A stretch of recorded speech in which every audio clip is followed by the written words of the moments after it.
good to see everybody. I love your church, love your pastor and your staff here.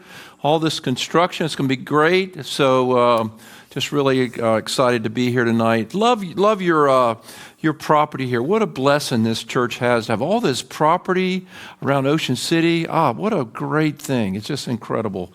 And how many been in the church here longer than 10 years? Anybody in this group longer than 10 years? Awesome. Anybody 15 years more? Okay. Wow. Okay. Well, awesome. Pastor, he's got to be here, I'll tell you. This is such a good church. He'd come here even if he wasn't a pastor, so. Well, it's just good to see you guys. Thank you for being here. And I know you guys are gearing up for Easter as we are at Bayshore. Looking forward to reaching a lot of people in our community. And so we're excited about this season. I love this season. Well, the assignment I have is to finish strong. I'm going to focus on marriage. We talked about children last week, how to relate to your adult children. Tonight we're going to talk about marriage a little bit, and if you are not married, do not be bummed out. This is relational principles that will work for relationships as well.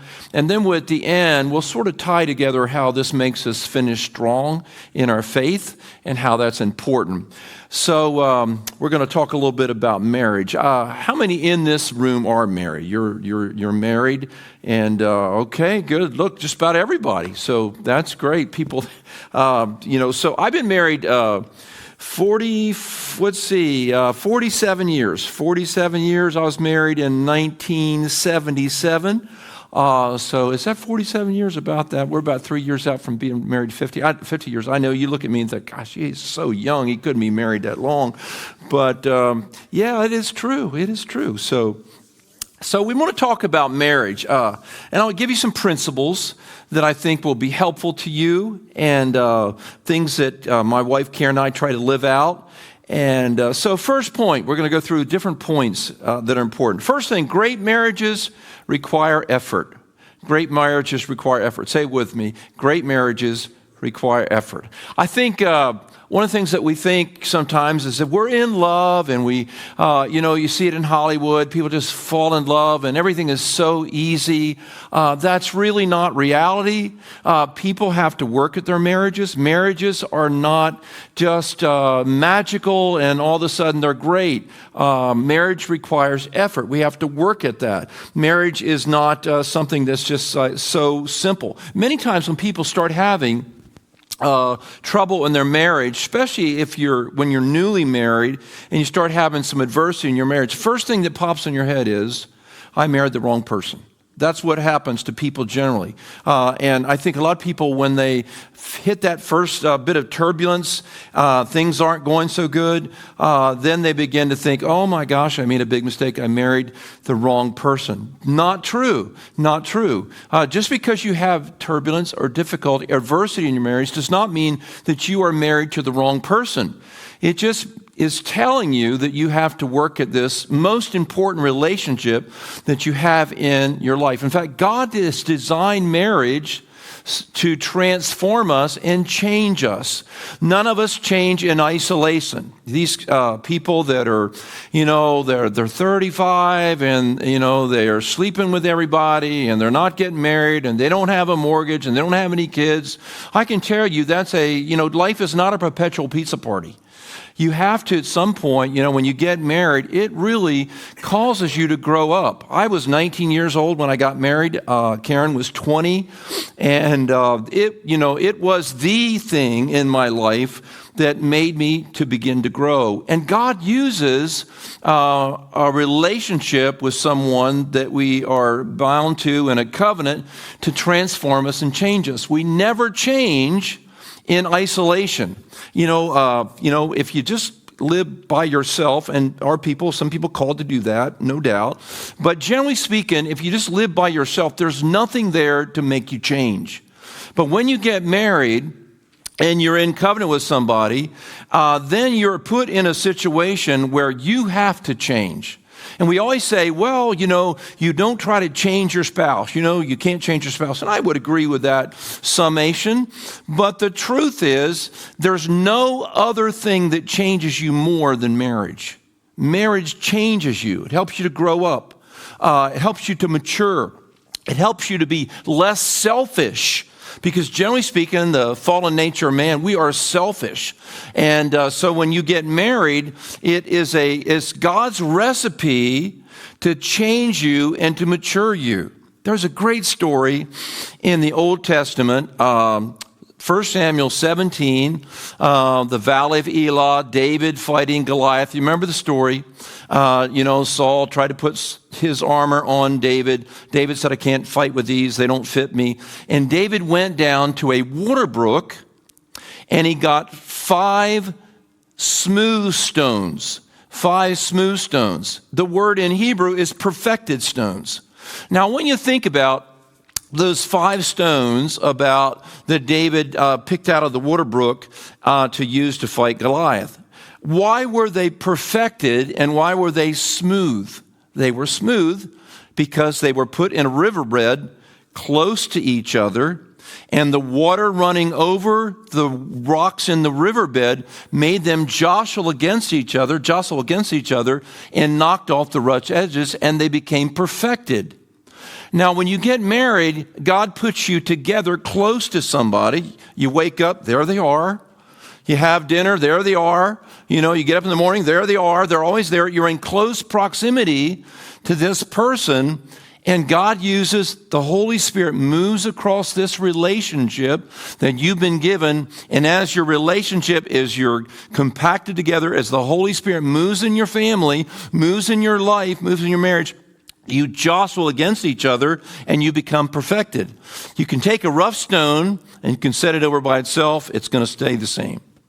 But if you take that same stone and you put it in a riverbed next to another stone and the water runs over it, the movement of the stones perfects the stone. The proverb says, iron sharpens iron, so one man sharpens another. Now, when I got married, back in 1977, when I was 19 years old, I had a lot of rough edges on me. Still got some rough edges, but I had a lot of rough edges in my life.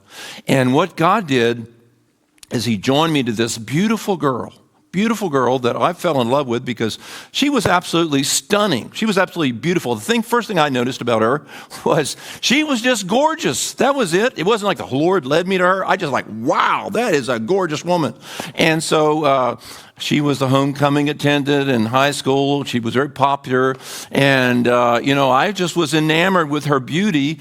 And she loved Jesus and went to my dad's church, and we ended up getting married. And so we got in a relationship, a covenant relationship, and all of a sudden, all that friction began to happen.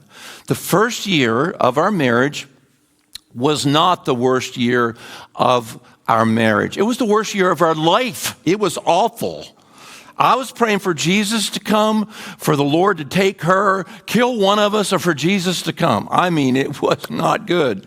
And it was really, really hard. Immaturity, all those things. I was the oldest child in my family. The best thing that ever happened to my family was when I was born. I was the prima donna of our family. Karen was the baby of her family. She was the prima donna in her family. You got 2 prima donnas married together, thinking the world revolved around them. It was not a recipe for happy times. But God used the connection to change us. And so many times people bail out of marriage, and the thing they're bailing out of is the very instrument that God has designed to transform them. Transformation happens in not in isolation, but in connection. So, for me, I was pretty selfish. And I think about Karen and I were living in Pensacola, Florida. I was going to Bible college, and I don't know what's going on here, if there's somebody tapping on this or it's just me. There we go. So maybe we're okay. Anyhow, I was living in Pensacola, Florida with my wife, Karen. We were going to Bible college. And I remember the first time that she got the flu. My homecoming queen, the beautiful homecoming queen, got the flu. And we're in this mobile home we're living in on Lillian Highway, not too far from the Bible college where I went to school. And she got sick and she's in bed, and I mean, she didn't look like a homecoming queen anymore. It was just, when she just was sick, she had the flu. And she got up to go to the restroom because she was nauseous. And before she got to the bathroom, she vomited on the carpet. And you want me to just take something else there? It's tight. Let's try it now. Okay. If not, I'll bring something else. Okay, we'll do a handheld. So anyhow, she gets sick all over the carpet. Now let me give you a visual. It was shag carpet. You remember shag carpet? And I thought, wow, what happens now? What happens now? Who's going to clean this up? I know when I got sick when I was when I was a kid at home, Mama loved me. I'm holding on to the throne, throwing up, and Mama would come in with a little wet rag and she would wipe my forehead, because I was getting sick. And I thought, where's Mama now? What's going to happen now? Who's going to clean this up? So I had to learn at this stage of my marriage to learn how to serve the person that God had put me in covenant with. So God uses marriage, He uses covenant to transform us. So that's a very, very important principle to understand that. So when you think about your marriage, great marriages require effort. You have to work at it. You have to be flexible. You have to change. You have to work on things. So the Proverbs 27:17 says, iron sharpens iron. Say it with me, iron sharpens iron. Say this, so one person sharpens another. So God uses marriage to make us smooth and transform us. Marriage is intended to transform us from being selfish to being selfless.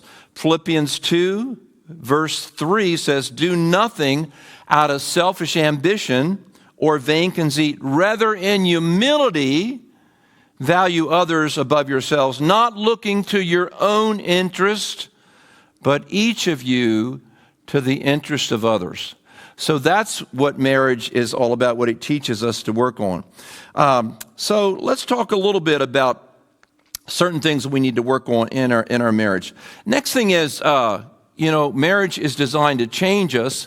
Another element of marriage is learning to be flexible in relationships. Rigid people have conflict issues. Rigid people that are rigid are going to have conflict with other people. So you've got to learn to be flexible in your relationship. I took a guy out for lunch one day years ago. He and his wife had come to see me for counseling. I know, probably for at least a year. And they were always, in conflict, always having difficulty. And you know what the problem was? Everything he faced, every argument they had, he had to win every argument. And he had to make his point known about every issue. And I said, you've got to learn to be flexible, because flexibility will make your relationship more enjoyable. But if you're rigid and it's got to be your way, it's got to be how you look at things, if it's got to be that way all the time, then you're going to have some difficulty. Now, there's a great story in the book of Genesis chapter 13, the story of Abraham. Genesis 13, 5 through 13, the story of Abraham and his conflict with Lot, his nephew. Now remember, Abraham's flocks are growing. He's doing well. Lot's flocks are doing well. They're growing. They're doing well. And there got to be conflict between the herdsmen of Lot and Abraham's herdsmen. They were no doubt fighting over the water supply, the pastures, and all that. And so Abram took the initiative, which is a very interesting thing. Abraham came to Lot and he said, don't let there be conflict between us. He said this. He said, if you want to go to the left, I'll go to the right. If you want to go to the right, I'll go to the left. In other words, you choose which direction you want to go, and I'll accommodate you. Accommodation in a relationship is very, very important. Now, people that are unaccommodating are going to have difficulty. So you've got to, there are things that you have to say, well, this is very important to me. But most of the time in your relationship, you has to have this sense of accommodation. And just like Abraham said, if you want to go that way, I'll go the other way. I'm going to be flexible in this relationship. And flexibility is what leads to a healthy relationship. Very, very important. Years ago, I was asked to go to Jamaica to speak at discipleship training school for youth with a mission, YWAM. And I remember, I'll never forget, they called me, I forgot when it was, and they said, can you come to Jamaica in February? And I said, let me pray about it. Yeah, I'm good. I'll be there because that's a good time to go to Jamaica in February. So I went to this discipleship training school and I taught for a week and then I did the graduation. And while I was at this discipleship training school, it was on this beautiful campus in Jamaica along the coast. And they have these beautiful palm trees that were straight as an arrow. They were just 40, 50 feet straight as an arrow. And one day I'm walking with the guy that kind of runs the camp there. And I said to them, how do these trees survive the tropical storms that hit Jamaica? There are a lot of tropical storms that hit Jamaica at different times. How do these trees, these tall, straight trees, how do they handle these storms? Here's what he said. He said, these trees have so much flexibility that when a storm comes, they'll bend almost to the point where the top of the tree touches the ground. And that's how they survive. When you think about a marriage, if you have that kind of flexibility, if you can be flexible, if you know how to pick your battles and say, well, hey, listen, if you want to go to the right, I'll go to the left. You'll have flexibility with your spouse. Now, for Karen and I, have you ever argued about where you're going to eat? You ever go out and you're going to argue about where you're going to eat? So Karen will say to me, you pick it out. Where do you want to eat tonight? I'll say, well, how about if we eat at Outback? She says, no, that's no good. We're not going to eat there. And then she'll tell me where we're going to eat. Now, even on my birthday this year, she's said, wherever you want to eat. On the way, she's trying to tell me where we're going to eat. So, hey, listen, that's not a big deal to me. And certain things just aren't a big deal. And just say this, rigidness breaks relationships. One more time, rigidness breaks relationships. Flexibility heals relationships. So you got to be flexible. It works in church situations, pastor and board situations, pastor and elder situations. Learning to be flexible, learning to know where to be flexible and where there's essential things that are important. Here's what I've discovered. If you make everything a deal breaker, you're going to have a lot of trouble. Save your deal breakers for the real deal breakers. Don't be flexible on things that just aren't that important. There are certain things in our church, we have a pretty large growing church in different campuses. When I was the only guy, I kind of picked everything out. Now we got all these people involved and all this staff and all these committees and all that. And you just have to learn to be flexible to empower people to be a part of creating something beautiful for God's kingdom. But there are certain things, for me as the senior pastor, these are big things. And so you have to be selective. That's important.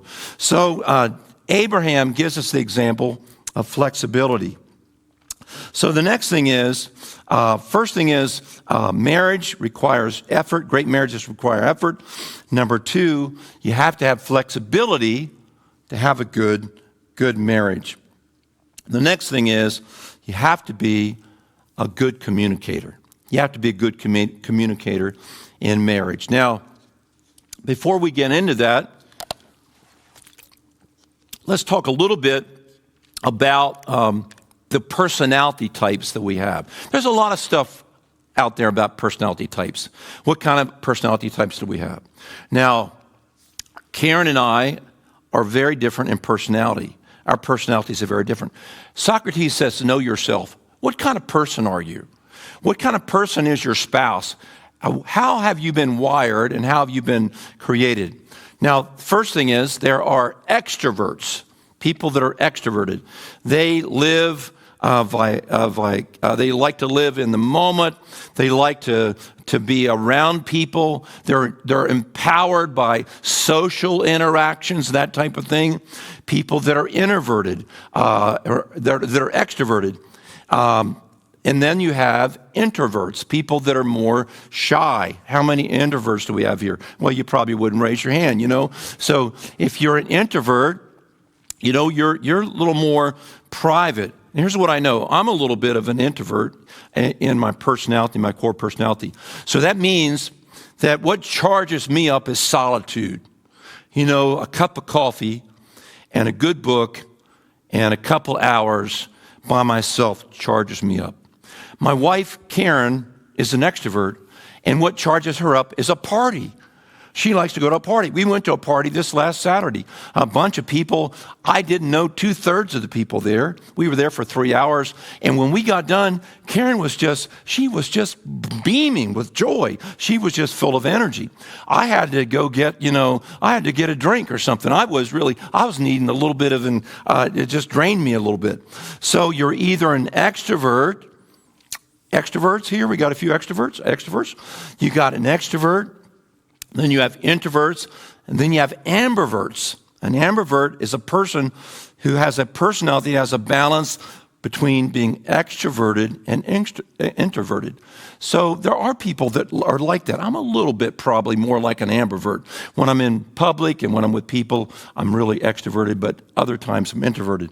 Then you have an omnivert. An omnivert is someone who can be both an introvert and an extrovert depending on the situation. Then you've got people that are analytical. Sometimes people are analytical. They have to analyze things. They are slow processors. They need time to think things through. They want all the facts. They want to think things through. They're very analytical. This, for me, Brian, on understanding church boards, how to work with church boards, I have a lot of analytical people on my church board, and they process with spreadsheets. It takes them a lot of time. They need a lot of runway, a lot of information ahead of time, 2 months before a board meeting. Let them have the information, give them time to process.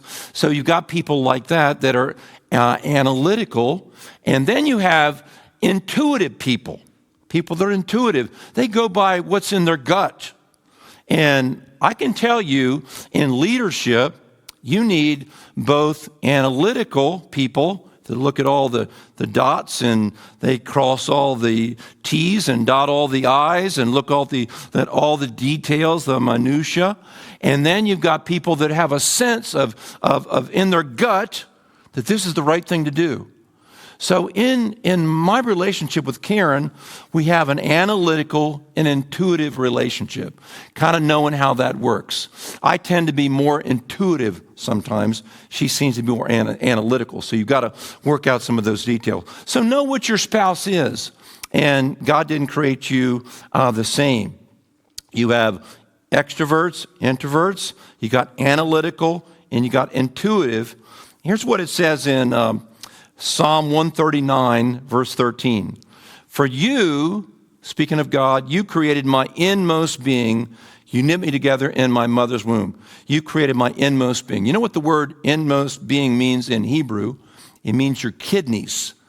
It's your innards, your kidneys. In the ancient world, it was believed that your kidneys were where your intellect and your personality were. Your intellect and your personality were. Who gave you your personality? Your personality came from the Lord. He said, you created me. You created my kidneys. You created my intellect. You created my personality. God made you either an introvert or an extrovert. He made you either analytical or intuitive. So when you're dealing with your spouse and she or he rubs you wrong because they're different than you, remind yourself that God made that spouse the way that God made that spouse because he knew that you needed a complement, someone to complement you. So here's a couple things to think about when it comes to communication. Communication, you got to be a great communicator to have a good marriage. Communication comes somewhat from your personality, somewhat from either your analytical or your intuitive, and it also comes from just how God created you. God made some people less communicative than other people. For instance, let me give you a biblical example. What about Joseph, the husband of Mary? Mary, if you read in the Magnificat, when angel appeared to her and she goes off, she sings this song and she quotes the Old Testament. She's very verbal. Mary's very verbal. Joseph says nothing. There's not one word in the Bible where Joseph says anything. Joseph's just quiet. Maybe he didn't get a chance to talk because Mary was talking all the time. I don't know, but Joseph was not verbal. Mary was super verbal. But here's what you see about Joseph. Joseph always doing the right thing. Always doing what the Lord told him to do. The Lord gives him a dream. He takes Mary and baby Jesus down to Egypt for protection and safety. He does what he's supposed to do. He's a solid man. He's a good man. So when you think about communication in your relationship, think about it this way, that God has made your spouse the way they are, and some people are more verbal than other people. So how can we work on being a better communicator? Hindrances to good communication. I would say this, regardless of your personality type, we have to work at being better communicators, have to do better. Hindrances to good communication. First one is failing to take time to talk or communicate. Failing to take time to talk or communicate. Now, this is what this means. It means that every day, you and your spouse have some time where you talk, where you really talk to each other. Some people do it before work. Before they go to work, kids are off to school or whatever, they have coffee, they sit at the kitchen table, and they have a time to talk. Some people do it at the end of the day, after the kids are all put to bed or things have settled down for the day. They have a time to talk. Karen and I, our time to talk is in the evening. So when everything settles down, all the missiles quit flying from the day, we get dinner, Karen cooks, I clean up, all that's done. Then we go to the bonus room, we watch a little TV. She puts her feet across my lap, I rub her feet, and we talk. That's when we talk. That's our communication time. So every day, we have a time to talk. So what is your time, if somebody asked you, when is your time that you talk with your spouse every day? Where would you put that on the day? So everybody should have a time for that. So that's something that we have practiced and continue to do. The other thing is we have a date day once a week. And I know you've heard that before, but for most of our marriage, we have had a date day. When our kids were little babies and all that, and we lived in a mobile home next to the church, I would drive up to Millsboro from Gumboro, we'd get our babysitter, I'd bring her back, and she would stay at the trailer. We would go out on a date, and then we would, come back, and Karen would take her home. And we did that religiously. To this day, Friday is our date day. And what we do usually is we go, I play tennis sometimes in the morning or exercise in the morning.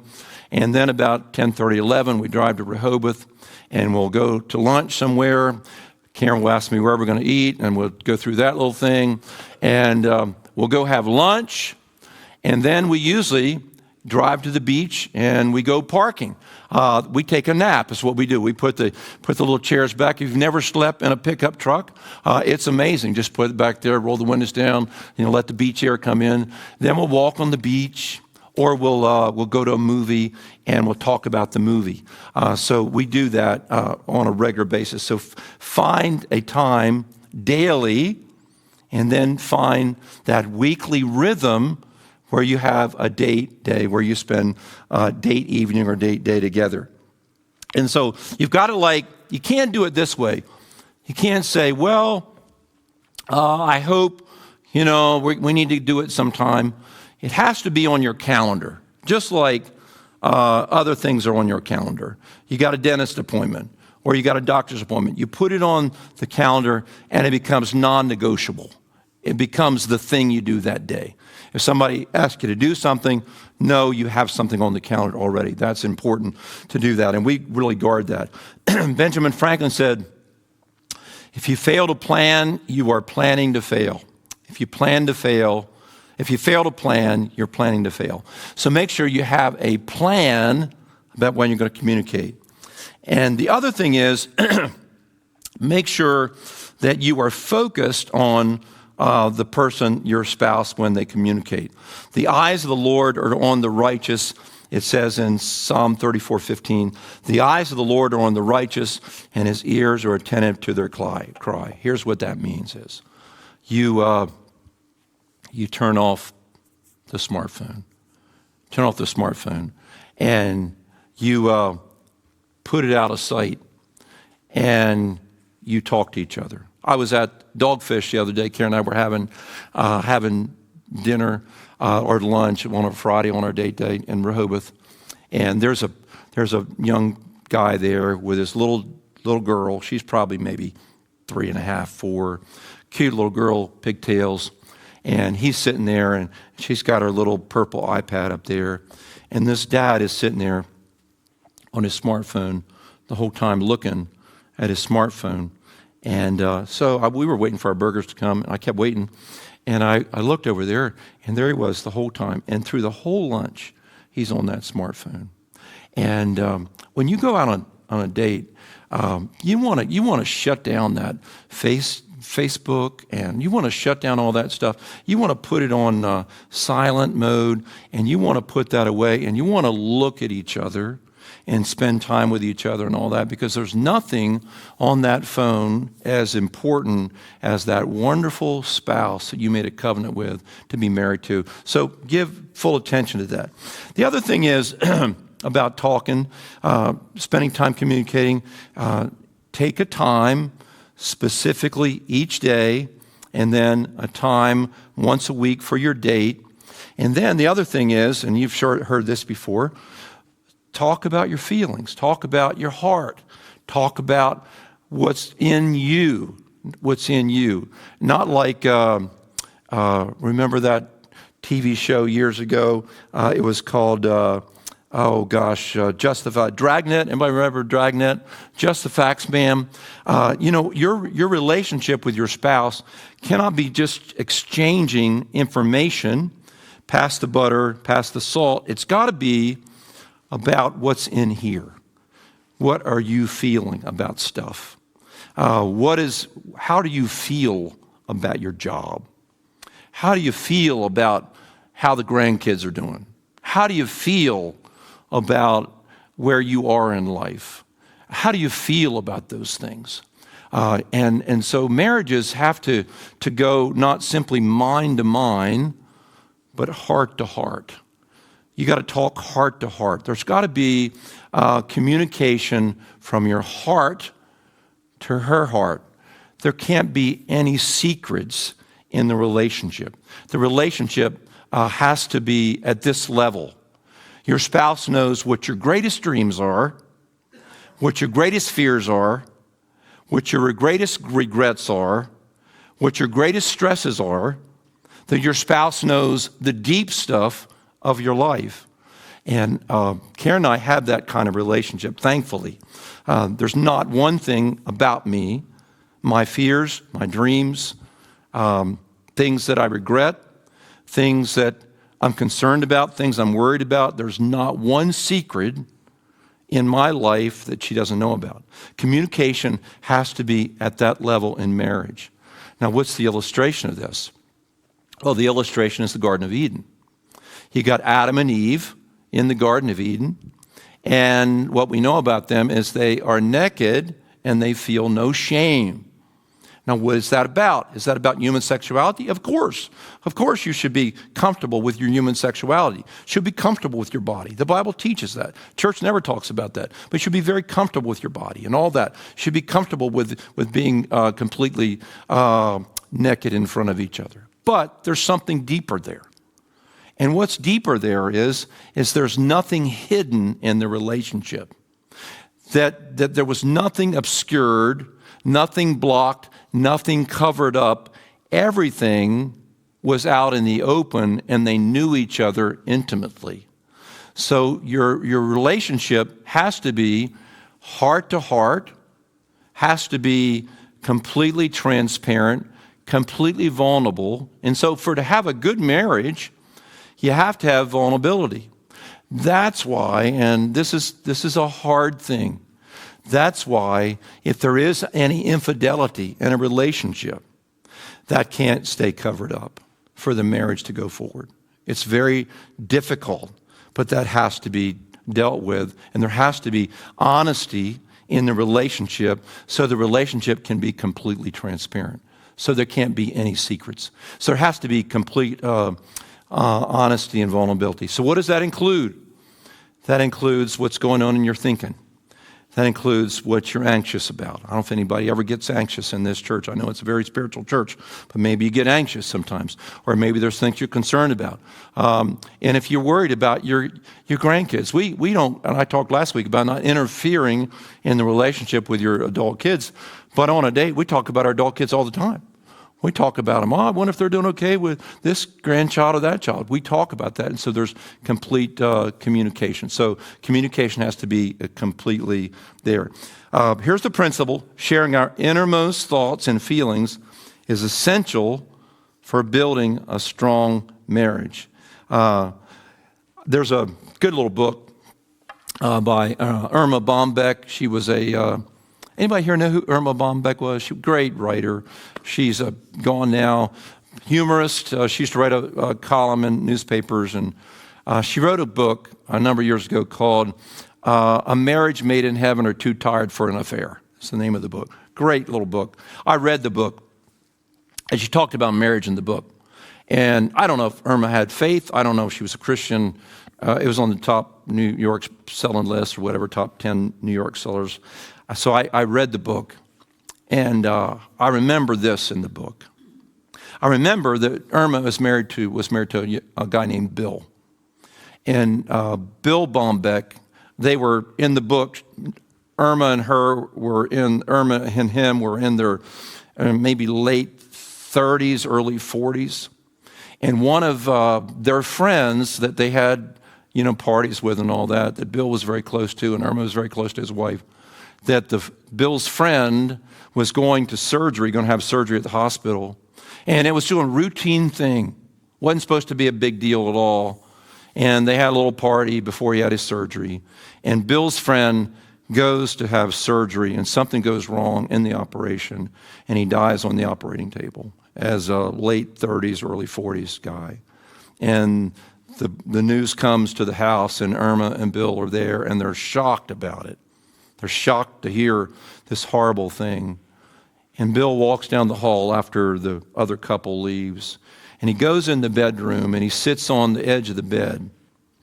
And Irma walks down the hallway. And as she's walking down the hallway, she looks and she sees her husband, the silhouette of her husband, sitting on the edge of the bed there. And she goes in and sits beside him. And he says to her in the dark, "He was my best friend. And when we were young boys, we used to play in the dirt together." And Irma put her arm around her husband, and they grieved their first real loss in a marriage. See, marriage, communication goes to that level. It goes to that level. It's the Adam and Eve principle where you're completely vulnerable to each other. So now here's the problem with this.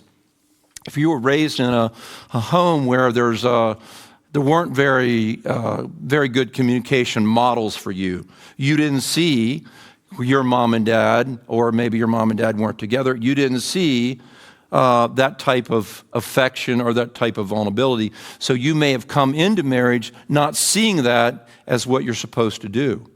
But God designed marriage for us to not relate at the weather level, what the weather is. God arranged marriage for us to be naked and vulnerable with each other. So communication. So what do? You work at it. You go to on your day, and you go have your little time every day. And then when those things in life hit you, you learn to talk about things that are dear and near to your heart. Very, very important. So talk at a deeper level. Failing to talk about your feelings, that's a problem. And then failing to listen to each other. Communication is not just talking. Communication is listening. Of course, you've heard the scripture, James 1:19. My dear brothers and sisters, take note of this. Everyone should be quick to listen, slow to speak. So this is not my strength. I have to work at this. I have to work at listening. My mind is active. And with my kids, I had to work on staying focused and listen to my kids.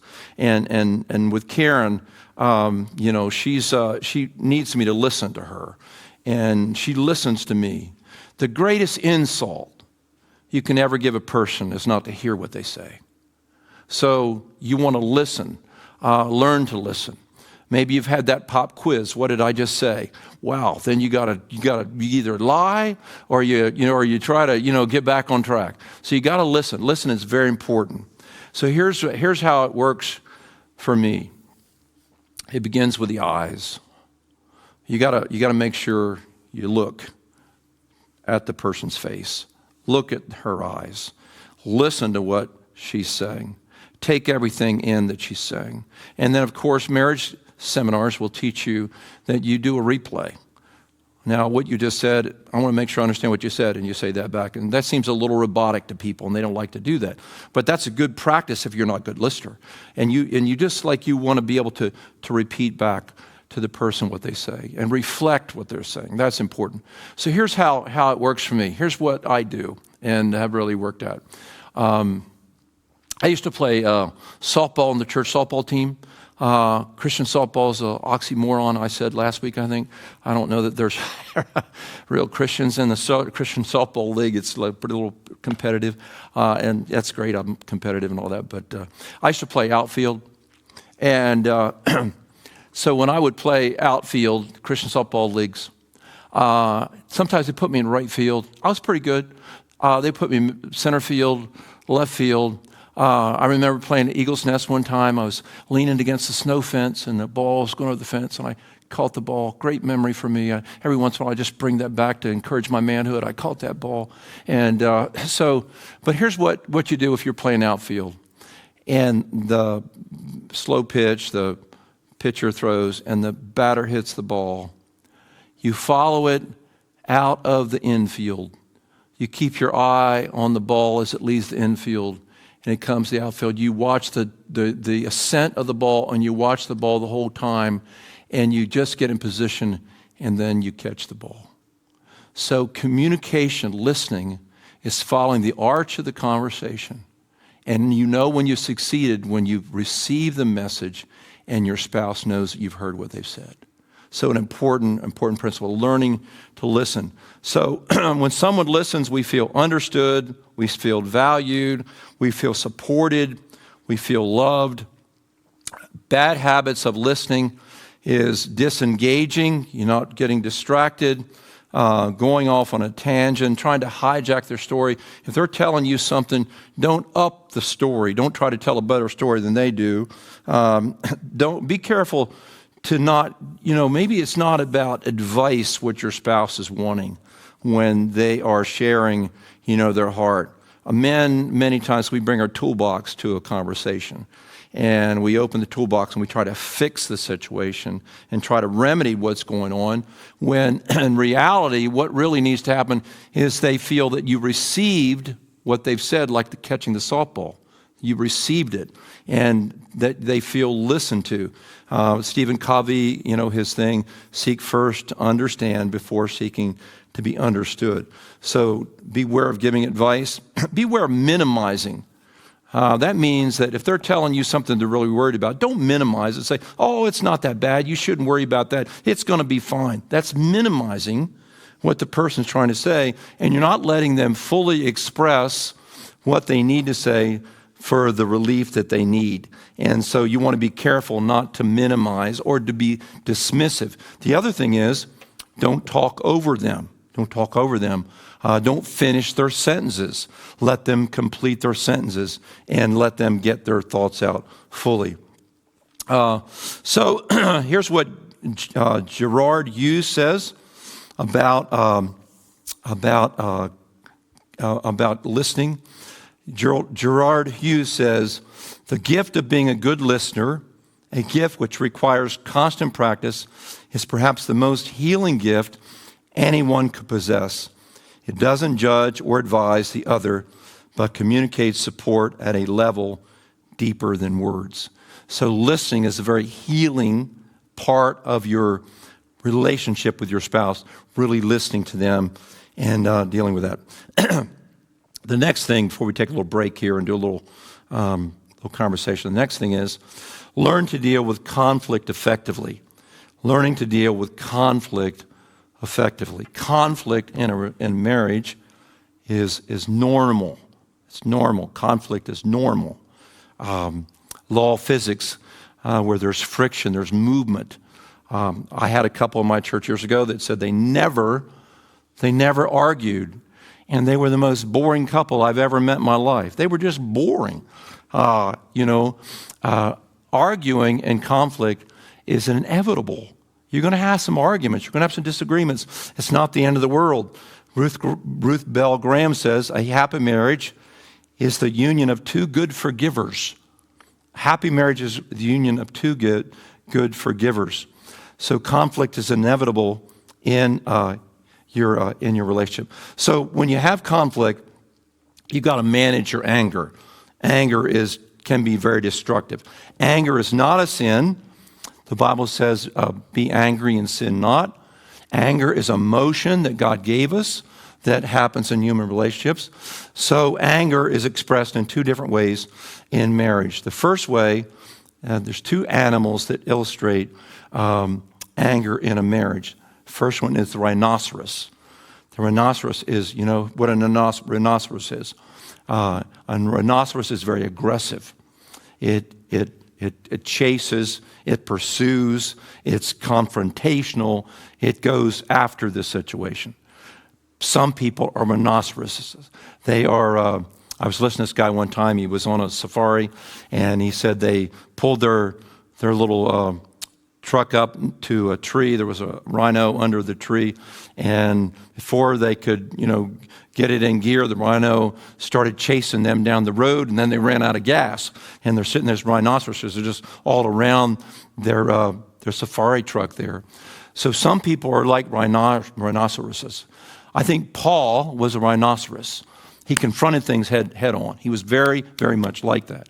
So you got a rhinoceros, and then you have hedgehogs. A hedgehog is an animal that curls in to a little ball and withdraws and tucks his nose into its stomach and goes into a little ball. So in marriage, you have rhinoceroses that, they're very confrontational. They get loud. They get aggressive. They say things they later regret. They've got to deal with it right now. We got to deal with this right now. And they are very confrontational, very aggressive. Some people are that way. That has to be tempered, for sure. Then you got the hedgehogs that are withdrawal. It's both fueled by anger, but in different ways. They respond in different ways. The hedgehog pulls away, and the hedgehog says, when they're asked, is anything wrong? No, everything's fine. Everything's fine. And they pull away and they don't communicate. Here's how you know you're married to a hedgehog and there's something wrong in the relationship.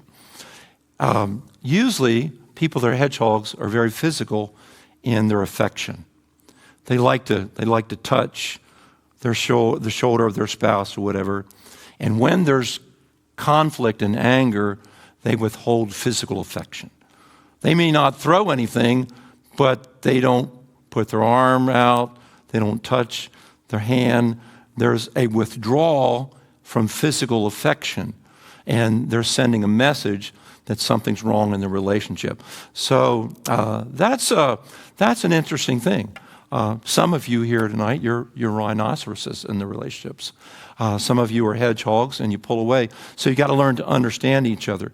So how do you deal with that? First of all, you kind of know what you are. Here's the rhinoceroses' bad behaviors. They overreact and go on the attack. They retaliate by becoming confrontational. They say things later they regret. They demand immediate discussion of an issue. And sometimes things have to be tabled for a while. They have to be tabled for a while. They can't be dealt with immediately because there needs to be some time. Sometimes they bring up past hurts not related to the issue. So they may bring up something that happened, a long time ago, and a rhinoceros will reach into the file cabinet, pull that out, and throw it into the mix. And something that you thought was dealt with and forgiven, they use for fuel against you. So rhinoceros don't always play fair. Typical hedgehog behavior. They fail to admit I'm angry, that they're angry or hurt. They deny. Is anything wrong? No, nothing's wrong. And you know something's wrong. Obviously you know something's wrong. So they deny, and they're in denial. Denial's not a river in Egypt. They are in denial. So they give the partner the silent treatment. They try to ignore feelings. They withdraw or shut down emotionally. And as I mentioned, they withhold physical affection. So here's 5 steps real quickly of how to find a solution to conflict. Identify and focus on the issue that's causing the conflict. So think about what is the issue that's causing the conflict. So think about it this way. You got husband on one side of the couch, you got a spouse on the other side, and you got this gigantic balloon in the middle that has issue written on it. So the issue is between them. What you have to do is move the issue in the front where you both look at the issue, and you always ask yourself the question, what is the issue that we are having a difficulty with each other about? What is the issue? Now, an interesting thing is, if you kind of look at the patterns of your arguments, sometimes you'll discover that there's a pattern that you keep arguing over the same thing. Sometimes there's the fur is flying, and there's this difficult, confrontation going on, and you aren't really seeing, hey, this is the same thing we had an argument about, 3 months ago. And it keeps resurfacing. So take time to look at what is the issue, identify the issue that's causing conflict. Second thing is use I statements. Use I statements, not you statements. You statements are you always, or you never. And whenever you say that to the person, immediately, because of human nature, the wall goes up. And you are already creating a polarized situation because you are blaming the person. Whenever you use you always, that pronoun will always cause the fight to continue. You want to use I statements. Like, I always worry about you when you don't call me when you when you are going to be late, and I'm always worried about, has something happened to you? Or I always wonder, do you care that I'm concerned for you?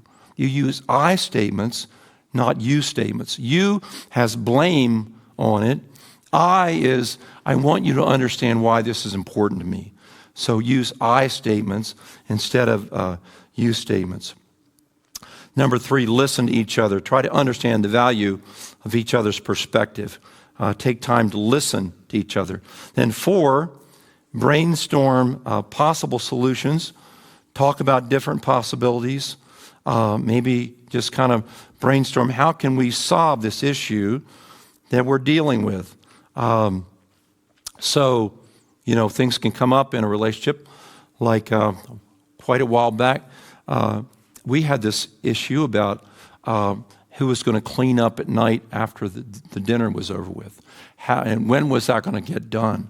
And so we had to really talk about that because we try to divide labor, I'm not much of the cook, so the bulk of my stuff has to be in cleaning and putting things away. So just talking about that fundamental thing and talking it through, when I was going to do it, when was the time to do it. And so now, we have a little system where I get all that cleaned up and she'll come down and say, wow, the kitchen looks amazing and all that. So you do that type of thing. So you talk about what your problems are and how to brainstorm this situation. Choose the best solution for now and review later. And if it doesn't work, you can come back to it and say, hey, we tried that. It didn't work, and so we want to look at that. So you don't have to, solve everything all at once. You got the issue, you work at it, talk about the issue, and then after you talk about the issue and you come up with a solution, you work at it, and then you come back and say, okay, how's that working? Now here's a last thing I'd say before we take a little break here. Arguing, don't argue late at night. Don't argue late at night. You've heard this before. There's a thing called the 10 o'clock rule. And the 10 o'clock rule is usually when you're in an argument, it's not good to try to have, to solve something big after 10 o'clock at night because everybody's tired. They're a little emotionally frayed. And so you probably want to make sure that you deal with things when your energy is level, is high, and you can deal with things like that. You say, well, Pastor Danny, doesn't it say that the sun shouldn't go down on your wrath? Somebody said, you need to deal with the flack before you hit the sack. That's a good thing. I agree with that. But sometimes that doesn't mean that you got to get a situation solved before you go to bed, because what it means, the principle is, don't let things go on a long time. So if you had an argument, sometimes you need to, and you're late at night, probably go to bed, sleep on that, and when your energy's up, you deal with it later on and work on that.